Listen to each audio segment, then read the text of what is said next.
iron.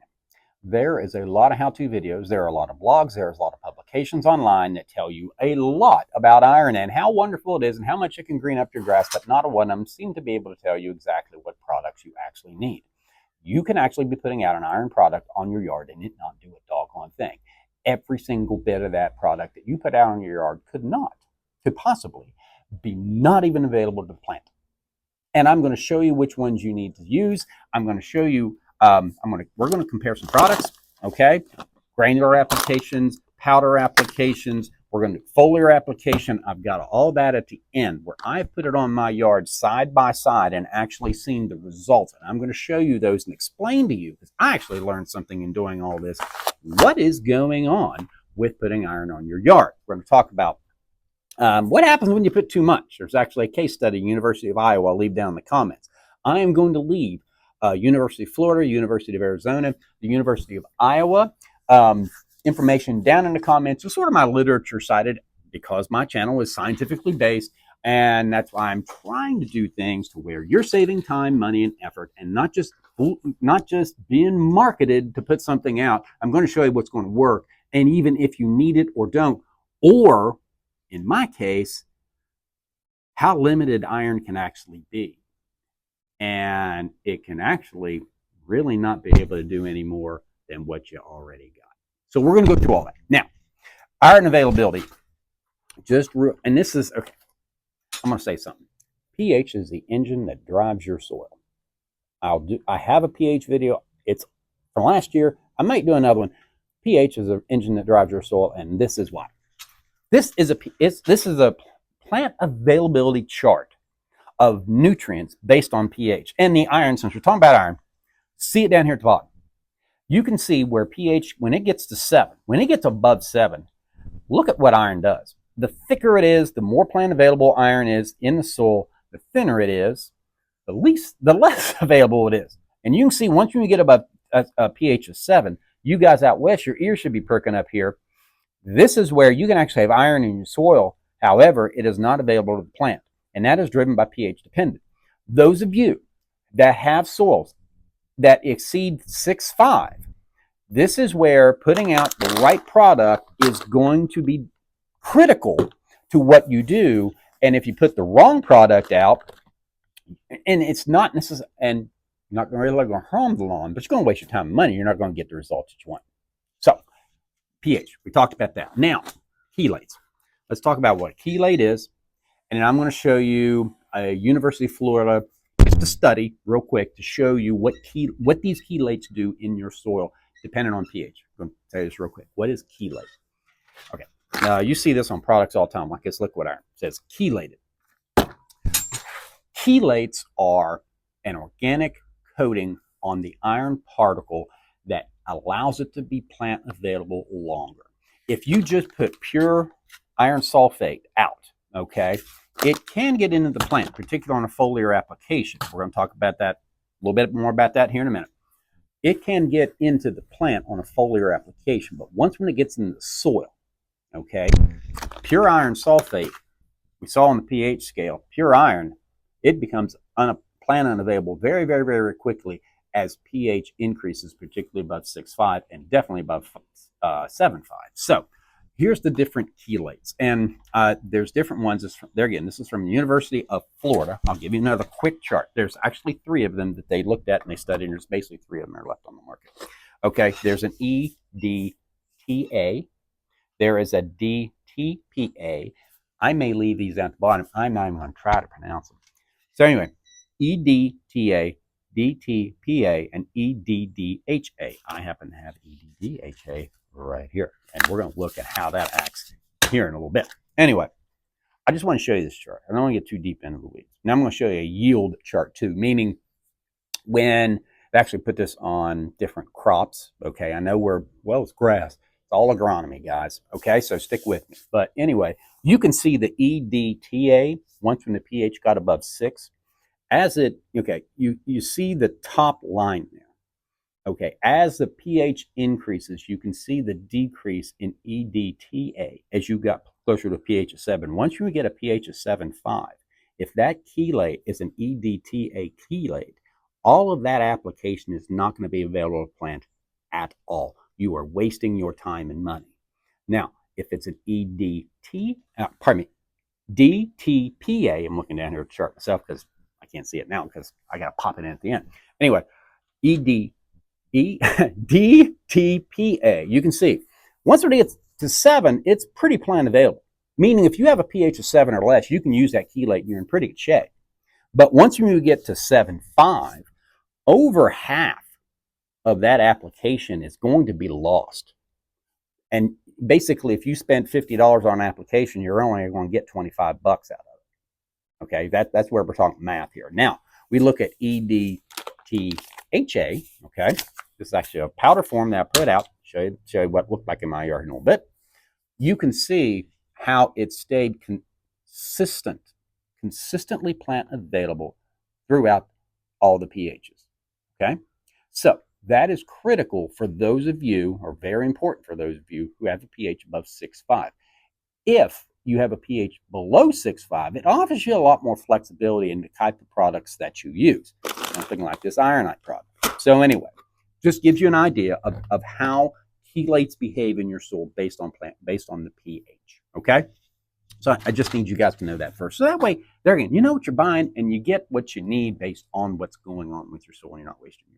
Okay, granular versus foliar application. Let's talk about that for just a second. Now, I did do these in a foliar application. These are powders. This is actually what I use. I use iron sulfate on my greens years ago, and I did see a little bit of coloring. It takes very little. These go out toward University of Arizona. Can't remember what I used on my greens years ago. It's been 20-some years ago when I was using it. And I was actually using it when I was a really young golf course superintendent. I just felt it was a little risky. Real quick note. Down below, there's actually a publication from the University of Iowa that and I thought was really interesting.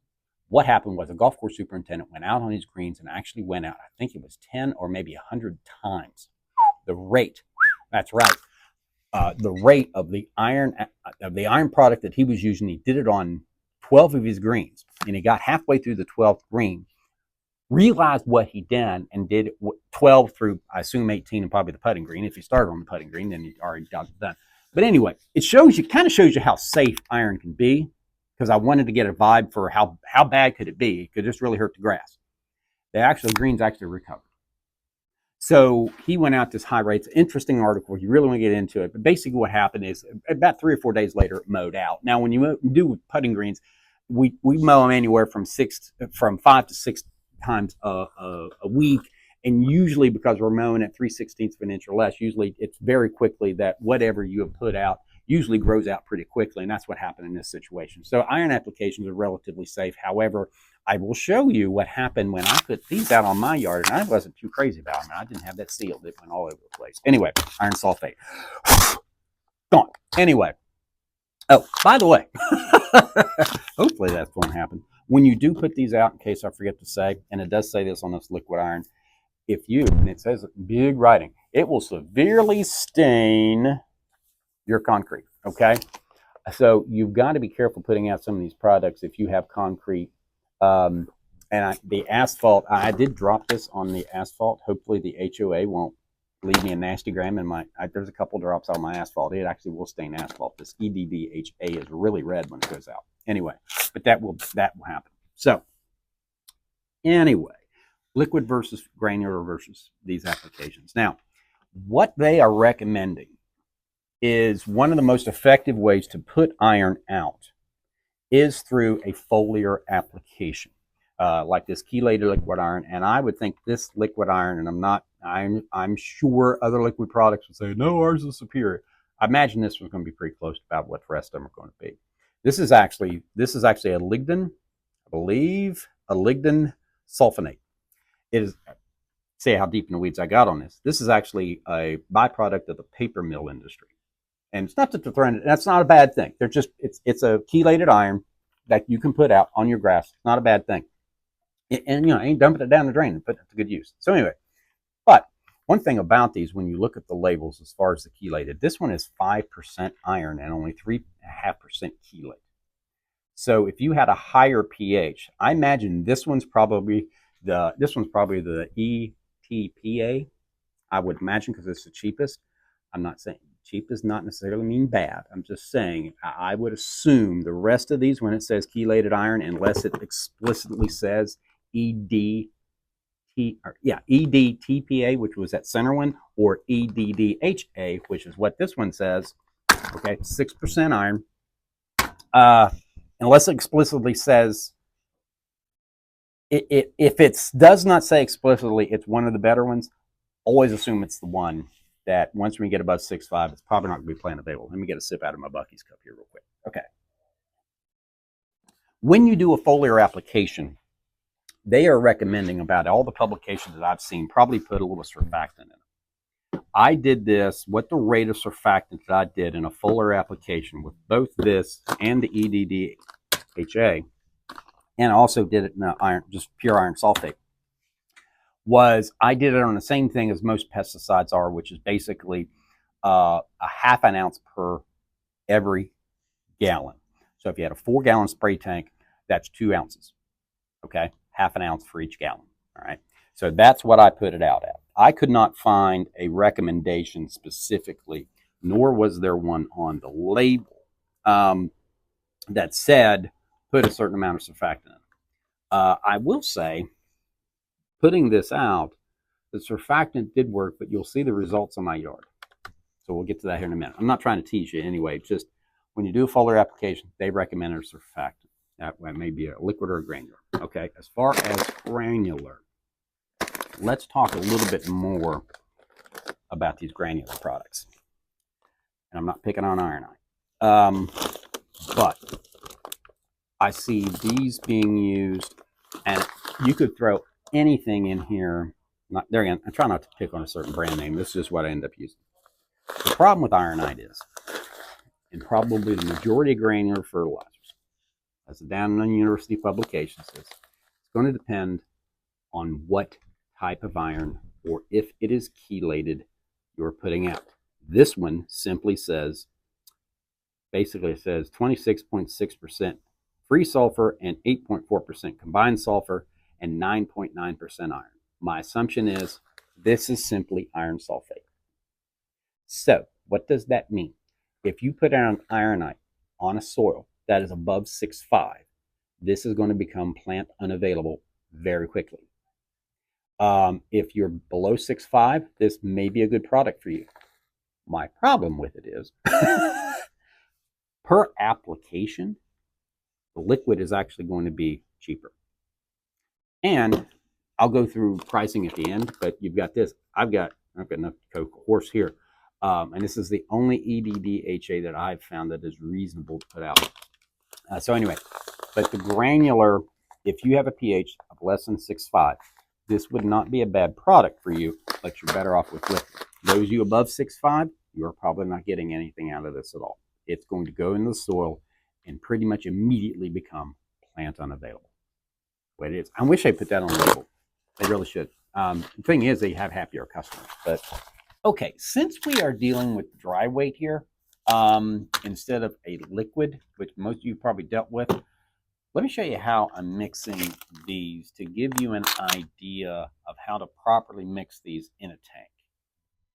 On the dry weights, everything I had seen, you put out 1 to 2 ounces per 1,000 square feet of the EDDHA, and the same thing with the ferrous sulfate. Now, that's what it says. So anyway, that's what we're going to do. Now, as far as the math on dry weight, you're looking at 2 tablespoons equals 1 ounce. So that's tablespoons. That's the larger one, not the teaspoons. So what you would do for every gallon, you would put 2 tablespoons in there of this, and that would give you. So if I had a 4-gallon spray tank, I would need to put 8 tablespoons in there, mix it up real good. Now, my methodology here is I'm going to take basically a half gallon, okay, 64 ounces. I'm going to put 1 tablespoon in there, put it in the spray tank, and spray it on the area that I'm going to show you. So anyway, that's pretty much a methodology. So I'm going to go ahead and do one of them very quickly to show you how I'm going to do this. Now, you can pre-mix this. I've got a little bit of stuff in there. There we go. Probably Roundup. I just put it on my yard. Anyway, haha. So anyway, I'm going to do the same way I do in the sprayer. Now, I'm not all that picky about this, because it's not a pesticide as far as having to pre-mix it. I am going to have to clean this, and I need to be responsible for it. I'm going to go with the EDDH code first. So I'm going to put, this is 64 ounces, which is 1 gallon. Ooh, this is black stuff. That's kind of wild. Anyway, I'm going to level that off. I'm going to bring in the camera real quick, just so you what it looks like. There again, never used this stuff before. We're going to give it a shot. That's what it looks like. Pretty dark. Also, probably need to be careful about putting it on my yard. Anyway, plop, in that goes. Now, it does turn it pretty red. It said it would turn it red on the instructions. Anyway, I'm going to give it a stir. It mixes very well. That's good. I need to be careful because, boy, it's blood red. It is really red. You can probably see it through there, too. That's impressive. Anyway, okay, I literally did that as long as it took me. I'm going to say in the neighborhood of 40 minutes. And you can see that's at the low rate. This is the medium rate. And this is the medium rate with surfactant. So, okay, here are the results of these applications. I'm going to go over these applications real quick. We have the EDDHA. That's the product that I said that, or the chelate that I said that is not pH dependent as far as the plant availability in soils. We have ferrous sulfate, okay? And then we have the chelated liquid iron product. Those are basically the foliar applications for iron. I also used ironite. Everything you see here to the left of the line, I actually put a tarp right here, okay? And I put the ironite out in a granular application, and you can see the application here. This is approximately a week later. Well, it's actually Saturday. I put these out Saturday, and this is the following Friday. So anyway, now at first look, you go, well, there's nothing here. There's a little bit of color. You can see with the lead here. This is, I put out the liquid chelated iron at an 8-ounce rate. That's what the manufacturer recommended. That's what said on label. So that's what I put out. I put out nothing here. This is iron sulfate put out at 1 ounce. And this is 1.5 ounces. And this is 1.5 ounces with a surfactant. Everything down through here is an iron foliar application done with a surfactant. EDDHA, we have it 1 ounce per 1,000. This is 1.5 ounces per 1,000. And then this is 1.5 ounces per 1,000 with a surfactant.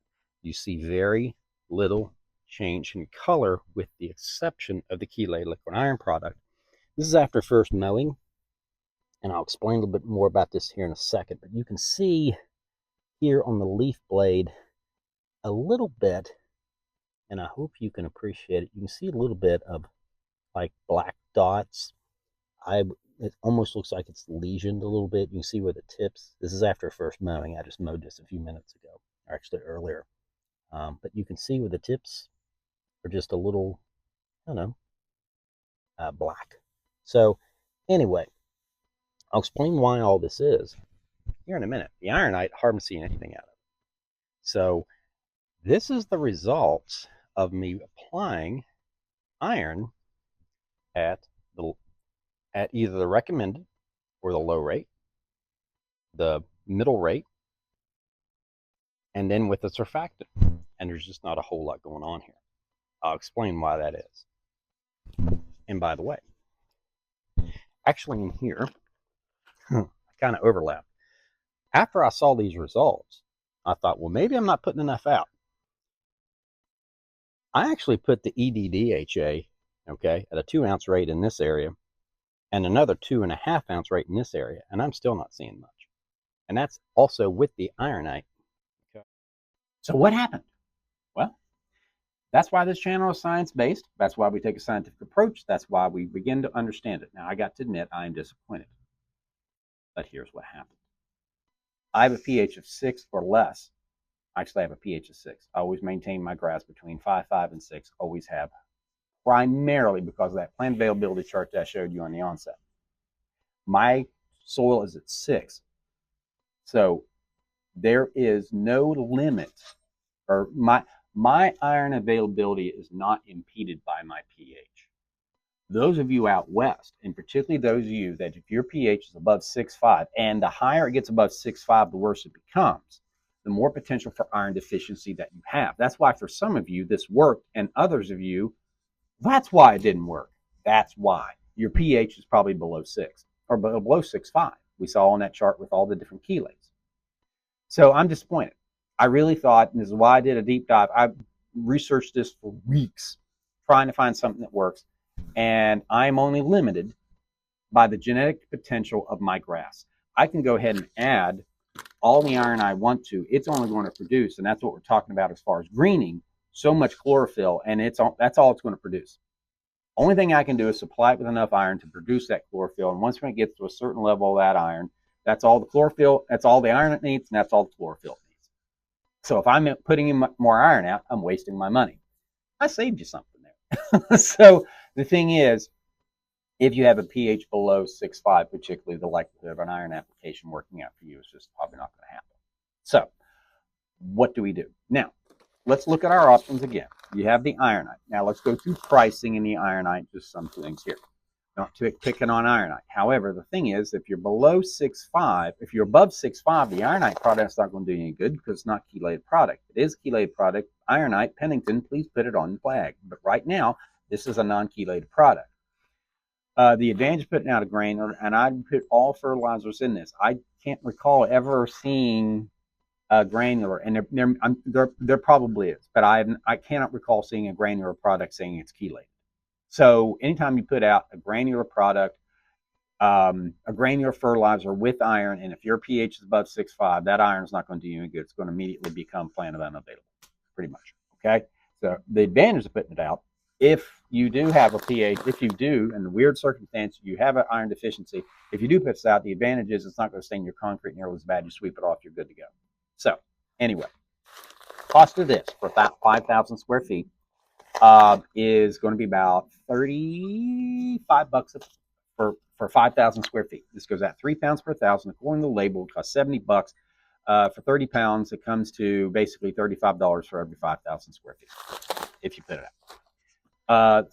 Chelated liquid iron. Here's my problem with this. I actually was doing the research on this, and actually I did the video a couple times. This one says put 8 ounces per 1,000 square feet. The gallon jug says put out at 16 ounces per 1,000 square feet. My assumption is the low rate's 8 and the high rate is 16. They need to standardize their labels because there's the exact same amount of total iron in this. I even checked that. 5% total iron, 3.5% chelated. So if you go out at the 8 ounce rate, okay, this is going to cost you $9. 35 versus $9, and it's chelated for every 5,000 square feet. Okay, if you went out 16 ounce rate, double it, now it's $18. You're still half the price of a granular, and this is actually a chelated product. Put out a little bit of surfactant with it. What I would probably do, I would probably go out to that 8 ounce rate, put in your surfactant, and you're probably good to go. I think the 16 ounce rate is probably, and they're recommended on this 1.5 to 2 gallons of spray volume to coat that plant real well. If you put that surfactant out there, it's going to help it coat that plant real well. So your spray volume is probably not as critical as you use that surfactant. Okay. So anyway, the EDDHA. This, I had to dig a little bit to get the instructions on this. This was the only thing that I could find that was the EDDHA. If you're going to do a foliar application, this is not a bad move because it doesn't matter what your pH is, and it doesn't matter if it gets in the soil, it's going to be plant available. And it goes out 1 to 2 ounces per 1,000. If you're going out at that 2 ounce rate, high rate is $9 for 5,000 square feet. If you're going to go out at, okay, if you go out low rate on this, I assume is 8. This one says 8. The gallon says 8. Pardon me. The gallon jug says 16 ounces. This one says 8. If you went out, let's say you went out comparative. Let's do apples to apples. You're doing this to 2 ounces per 1,000 square feet, and you're doing this one to 16, which is the high rate on both of those. This is going to cost you $9 per 5,000 square feet. This is going to cost you $18 per 5,000 square feet. And this one is going to be whacked at pH dependent if it washes off and gets in your soil. This is not going to make any difference. So the EDHA is, like I said, $9 for 5,000 square feet at the 2-ounce rate, and this whole thing costs $36. And if you go out at the 1-ounce rate, that's got, I think it's 16 ounces. That's enough to do 16,000 square feet. Do your yard probably twice the whole summer. That'd probably do you for what you able to do this summer. I would not use the iron sulfate. I just got this straight iron sulfate just for this demonstration. This is a chemical. This is basically that if you had a chemistry class, you actually need iron sulfate. This is what it would use for that. There's no turf label on this. They do have recommendations in the university publications below, but don't use this. Just use one of these, okay, if you want to. And this is a good product. I will leave links to all these below. Now, about if you like this video, please like it. It brings me up in the Google search. I'm not trying to self-promote, but I am trying to save people some money, as I have here, as I helped with my thatch video, as far as time and probably money. So if you appreciate this, and it really helps you, help other people, bring me up in the search, and that way they're not watching some, go out and put iron on your grass, and it turns out that they didn't need to do it. So it helps them out too. So please like, if you subscribe. I keep my videos very topical. Here we are late July. A lot of you guys are probably getting some grass with some chlorosis in it, i.e. yellowing, want to do something about it. That's why I'm doing my video right now. It's a great time to put out iron during the summer and to green things up, because right now it's kind of weak a little bit. And it does, if you do have a deficiency, it will get that chlorophyll coming up. So anyway, a little bit more about me. I'm a 1994 graduate of North Carolina State University, been in golf course maintenance construction for over 35 years. So anyway, but there it is on iron. Everything you need to know, and probably some of the things you didn't. But and reading down below that that Iowa State thing about the golf course greens was really interesting, and there's the other publications you can go ahead and dig into now. So anyway, I'm agronomist Greg Phillips. Thanks for watching.